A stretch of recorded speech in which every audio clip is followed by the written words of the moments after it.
तो hello everyone, आज हम लोग स्टडी करने वाले हैं पंचायत समिति का टॉपिक। पंचायत समिति को हम लोग ब्लॉक पंचायत भी कहते हैं और मंडल परिषद भी कहते हैं। ये क्या है, ये इंटरमीडिएट लेवल है। ठीक है, जैसे कि हमने पढ़ा इंडिया के अंदर 3 लेवल होते हैं गवर्नमेंट एट रूरल प्लेसेस में। सबसे पहले सबसे नीचे हो गया ग्राम पंचायत, बीच में हो गया पंचायत समिति, सबसे ऊपर हो गया ज़िला परिषद। तो हम जो बीच का लेवल है पंचायत समिति उसे स्टडी करने वाले हैं, जिसको मंडल परिषद भी कहा जाता है और ब्लॉक पंचायत भी कहा जाता है। ठीक है, ये फंक्शन करता है ब्लॉक लेवल पर, bridging the administrative gap between the, यानी कि ब्रिज करता है किसको, जो चीज़ डिस्ट्रिक्ट लेवल पर है यानी कि ज़िला परिषद को, और जो चीज़ सबसे लोवेस्ट लेवल पर है यानी कि विलेज लेवल पे है ग्राम पंचायत को। ठीक है, नेक्स्ट आता है कॉम्पोजिशन ऑफ पंचायत समिति। ये जो बीच का लेवल होता है इसके अंदर कौन कौन से लोग आते हैं उन्हें हम स्टडी करने वाले हैं। तो सबसे पहले आता है इलेक्टेड मेंबर्स। कि इलेक्टेड मेंबर्स में क्या होता है, कोई भी एक ब्लॉक है ना, उसके अंदर अलग अलग टेरिटोरियल कंसिस्टेंसी बना दी जाती है। हर एक कंसिस्टेंसी से एक रिप्रेजेंटेटिव आता है जो कि फॉर्म करता है पंचायत समिति का part. So it includes the representative from the territorial consistencies which are elected within the block. Number of the member vary करता है डिपेंडिंग अपॉन कि उस ब्लॉक की कितना एरिया कवर्ड है, कितने उसमें पॉपुलेशन है, कितने लोग रहते हैं। नेक्स्ट है एक्स ऑफिशियो मेंबर्स, यानी कि जो ब्लॉक है यानी कि उसके नीचे कितनी ग्राम पंचायत के सरपंच लोग आते हैं, वो सब एक्स ऑफिशियो मेंबर्स के तौर पर आते हैं पंचायत समिति में। ठीक है, जितने भी ग्राम पंचायत के हैं ब्लॉक के अंदर, उन सभी के सरपंच एक्स ऑफिशियो मेंबर्स होते हैं किसके, पंचायत समिति के। Members of legislative assemblies, members of parliament representing that area. इसके अलावा एसडीओ या फिर बीडीओ। बीडीओ मतलब ब्लॉक डेवलपमेंट ऑफिसर भी एक्स ऑफिशियो मेंबर होता है। ब्लॉक डेवलपमेंट ऑफिसर या एसडीओ एक ही बात हो गई, दैट इज सब डिस्ट्रिक्ट ऑफिसर।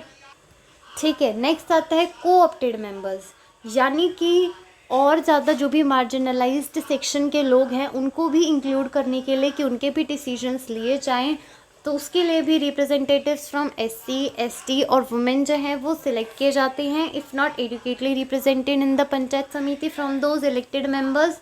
जो इलेक्टेड मेंबर्स में मान लो हमने देखा कि वुमेन्स बहुत कम है या एससी एसटी से बहुत कम है, तो वो अलग से कोऑप्टेड मेंबर्स के तौर पर लिए जा सकते हैं। नेक्स्ट आता है members from cooperative societies, agricultural marketing services can also be there. Next आता है चेयरपर्सन और ब्लॉक प्रमुख। ब्लॉक प्रमुख यानी कि पूरे ब्लॉक का सबसे मेन बंदा कौन होगा, चेयरपर्सन। जैसे पूरी ग्राम पंचायत का सबसे मेन बंदा कौन, सरपंच। ठीक है, वैसे ही पूरे ग्राम पंचायत का, वैसे पूरे पंचायत समिति का मेन पर्सन कौन होगा, चेयरपर्सन, और उसके नीचे काम करने के लिए वाइस चेयरपर्सन। ठीक है, चेयरपर्सन में हम लोग एक्सप्लेन करेंगे elected from Among Us the elected members of panchayat समिति, यानी कि ये जो हमने देखा था इन सब में से कोई एक इंसान होगा जिसको चेयरपर्सन बना दिया जाएगा। ठीक है, चेयरपर्सन यानी कि ब्लॉक प्रमुख elected from among the elected members of panchayat samiti, preside over the meeting, oversees the function of the samiti. Presides over the meeting, जो भी मीटिंग्स होती है पंचायत समिति की, क्या आज हमें बात करना है, सारा टॉपिक और डिसाइड करता है चेयरपर्सन डिसाइड करता है। नेक्स्ट है vice chairperson, assist the chairperson and acts in their absence. Assist the chairperson and acts in their absence. Next है बीडीओ यानी कि block development officer. Appointed by the state government, acts as the executive officer and administrative head of the panchayat समिति। सबसे main administrative head कौन हो गया, BDO, और एक तरीके से पॉलिटिकल या फिर इलेक्टेड हेड कौन हो गया, इलेक्टेड हेड कौन हो गया, ब्लॉक प्रमुख, बीपी ब्लॉक प्रमुख, जिसको चेयरपर्सन भी कहा जाता है। और कभी कभी मान लो कि चेयरपर्सन छुट्टी पे है तो मीटिंग्स वगैरह कौन प्रिसाइड कर सकता है, वाइस चेयरपर्सन। नेक्स्ट है ब्लॉक डेवलपमेंट ऑफिसर, जो कि अपॉइंट किया जाता है स्टेट गवर्नमेंट के द्वारा। ये एक एडमिनिस्ट्रेटिव ऑफिसर होता है जो कि सारा काम देखता है एडमिनिस्ट्रेटिव रिलेटेड किसका, पंचायत समिति का। नेक्स्ट आता है मेन फंक्शंस बता दीजिए पंचायत समिति के। सारा डेवलपमेंट वगैरह काम करना, जो भी ब्लॉक लेवल पर डेवलपमेंट प्लानिंग वगैरह है, एग्रीकल्चर डेवलपमेंट, हेल्थ, ये सब काम करना। फिर है ग्राम पंचायत के साथ, यानी कि अपने से लोअर लेवल वाले जो भी सरपंच वगैरह हैं उनके साथ कोऑर्डिनेट करना, उनके जो भी विलेज लेवल पे प्लान्स हैं उनको इंटीग्रेट करना with the block level plans. Next आता है गवर्नमेंट स्कीम्स जो भी होती हैं वो सब इम्प्लीमेंट करना, एग्जीक्यूट करना ब्लॉक लेवल पे, सुपरवाइज और जो भी कोऑर्डिनेशन वगैरह रिक्वायरमेंट है ग्राम पंचायत ब्लॉक के साथ, उन सबको इंटीग्रेट करना, कोऑर्डिनेशन बनाए रखना अलग अलग डेवलपमेंट प्रोग्राम्स में। फिर है फाइनेंशियल मैनेजमेंट करना, प्रिपेयर और अप्रूव करना एनुअल बजट, ठीक है। इसके अलावा फंड्स वगैरह का देखना, ट्रांसपेरेंसी देखना। नेक्स्ट आता है सोशल जस्टिस एंड वेलफेयर, कि हर एक इंश्योर करना कि every member of the panchayat block, जहाँ पर SC ST वुमेन्स चिल्ड्रन जो भी हैं, उन सभी को इकोनॉमिक, सोशल, कल्चरल, एजुकेशन वगैरह प्रोवाइड हो रही हो, जस्टिस मिल रहा हो, प्रोटेक्शन हो उनके सभी राइट्स का। नेक्स्ट आता है इंफ्रास्ट्रक्चर डेवलपमेंट, ओवरसी करना construction maintenance of roads within the block, monitoring और इवेल्युएट करना, access the progress of development projects, establish feedback mechanism to gather inputs from the community, की फीडबैक वगैरह लेना कि आपको हमारा काम कैसा पसंद आ रहा है नहीं आ रहा है, इस टाइप से। सो पंचायत समिति serve as a very important link between the Gram Panchayat and the Zila Parishad, ठीक है, एंड द ज़िला परिषद और ग्राम पंचायत के बीच में एक क्रूशियल लिंक पंचायत समिति, ठीक है। Ensuring effective coordination and implementation of development programmes across the block, ठीक है। सो ये हमारा छोटा सा टॉपिक था पंचायत समिति का। सो ये इसी के साथ हमारी 2 यूनिट्स कंप्लीट हो गई हैं, जिसमें हमने meaning concept of rural local government पढ़ा, ग्रोथ वगैरह पढ़ा, कम्युनिटी डेवलपमेंट प्रोग्राम, ओरिजिन पढ़ा, ठीक है, कॉम्पोजिशन, पर्सोनल। इसके अंदर एक छोटा सा टॉपिक और रहता है जो कि सिग्निफिकेंस, उसे हम फटाफट से कंप्लीट कर देते हैं। तो पंचायती राज सिस्टम जो है ये एक कॉर्नर स्टोन है डेमोक्रेटिक डिसेंट्रलाइजेशन का, rooted in the ancient traditions, पुराने ज़माने से चलता आ रहा है। पोस्ट इंडिपेंडेंस में इसमें काफ़ी ज़्यादा रिविटलाइजेशन हुए हैं, यानी कि चेंजेस हुए हैं। ये एम्पावर करता है रूरल सिटीजन्स को by giving them control of their development. Despite challenges, ये एक पावरफुल टूल है फॉर इंक्लूसिव गवर्नेंस, कि इसमें काफ़ी सारे चैलेंजेस है, जैसे कभी कभी इनके पास पैसे कम पड़ जाते हैं, रिसोर्सेज कम पड़ जाते हैं, जो लीडर्स हैं वो करप्ट वगैरह होते हैं, तो उनके पास प्रॉपरली जो स्कीम्स वगैरह हैं वो नहीं पहुंच पाती हैं। सो इस टाइप के चैलेंजेस हैं, बट उन्हें धीरे धीरे करके टेक्नोलॉजी, AI इन सब का यूज़ करके कम किया जा रहा है, ठीक है।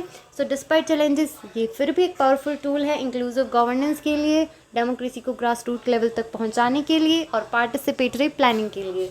नेक्स्ट आता है significance of Panchayati Raj.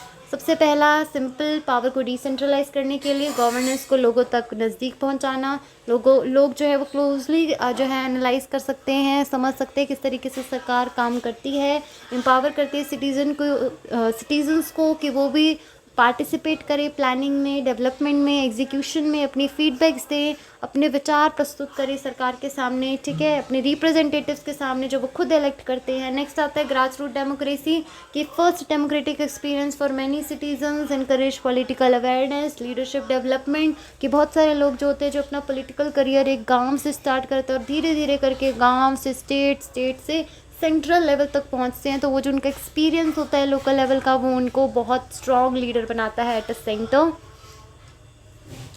Next है एफिशिएंट लोकल गवर्नेंस, कि लोकल इश्यूज जो होते हैं वो लोकल होते हैं काफ़ी नेचर में, मतलब कि जो भी एक लोकल लीडर है वो अपने जो भी समाज है उसको काफ़ी बेहतर तरीके से समझता है और उसके जो भी इश्यूज़ हैं उनको एफिशिएंट तरीके से सॉल्व कर सकता है, ठीक है, बिकॉज ही नोज़ कि what are the needs and priorities of its regions, ठीक है। नेक्स्ट इंक्लूसिव डेवलपमेंट, की जो पंचायती राज इंस्टीट्यूशन है इनके माध्यम से हम लोग वुमेंस, SC ST वुमेन वगैरह इन सब को जो है इंक्लूड करते हैं लीडरशिप में, प्लानिंग प्रोसेस में, जिसकी वजह से एक इंक्लूसिव डेवलपमेंट होती है, इनके व्यूज़ को भी इंक्लूड किया जाता है। फिर है इकोनॉमिक डेवलपमेंट, की जो PRIs होते हैं इनके जो हैं इम्प्लीमेंट करते हैं schemes for the local people, for the villagers, जैसे कि मनरेगा हो गया, इसके अलावा प्रधानमंत्री आवास योजना हो गया, ये सारी चीज़ें, राइट।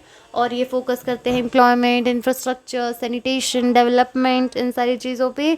नेक्स्ट आता है अपने पास अगला, कि बहुत सारे जो हमने ये तो चलो पढ़ ही लिया कि बहुत सारे MLAs, MP, ministers start from the panchayat leadership roles, और फिर यहाँ से वो आगे जाके CM बनते हैं, अलग अलग MP बनते हैं, बड़े बड़े मिनिस्टर्स बनते हैं, होल्ड करते हैं अलग अलग पोर्टफोलियो, ठीक है। तो ये था हमारा छोटा सा टॉपिक कि सिग्निफिकेंस बता दीजिए पंचायती राज सिस्टम के। That's it, 2 units completed. Next video से हम लोग 3rd यूनिट स्टार्ट करेंगे, ठीक है।